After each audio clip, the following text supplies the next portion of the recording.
Well, listen, at Victory Road 2008, Sting returns to TNA, attacks Samoa Joe after his TNA title match with Booker T in Houston. And Joe's pounding Booker until finally Sting comes out and tell him that's enough.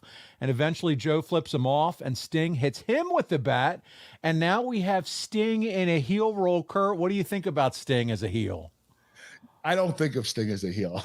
It just doesn't happen. You know, he was such a babyface his whole entire career. I don't even know if he turned heel in WCW. Not that what I can remember. And, you know, it was really difficult for Sting to do this. He took to it pretty well, but I know that he was uncomfortable because he's never done it before. And he was always a babyface, and the people always adored him. The fans loved him. So it was a little difficult, I'd imagine, for Sting to do this.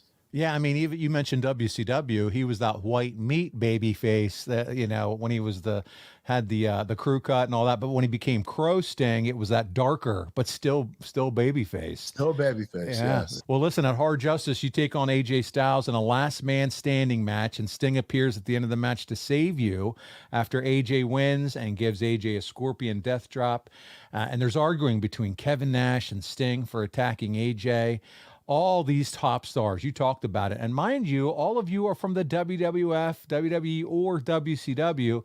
And you guys are going to go against those well-established stars here in TNA of Samoa Joe and AJ Styles. But it just felt like a compelling storyline, didn't it? Yeah. It was the guys from WWE and WCW that were going to go up against the TNA originals. And I thought it was a great storyline. I thought it was going to be very compelling. We'd have a lot of great matches together.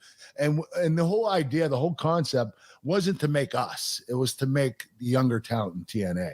Obviously, we're going to win everything at the beginning, you know, and dominate. And then these guys were going to come back on us and, you know, win the titles back. And we were going to make more stars, not just the AJs and the Samoa Joes, but everybody. We wanted to elevate everyone. We thought this was a great idea to do this. Oh, I mean, listen, in theory, you guys are the stars that we know from WWE, WCW. So in the end, if you're giving the rub to these guys and putting them over, sure, then it should make sense that they're elevated. There's a guy I want to talk about now, Kurt, that kind of leaves a little early and it doesn't work out for him because the original plan, from what we could find in our research, is that Tomko, he was supposed to be the young man of the group. It never happens. He leaves TNA.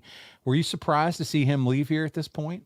Yes, I don't know if it was the money or if he was interested in going over to Japan. I wasn't sure why he decided to leave, but he was going to be in a good spot if he would have stayed. So I'm really surprised that he left.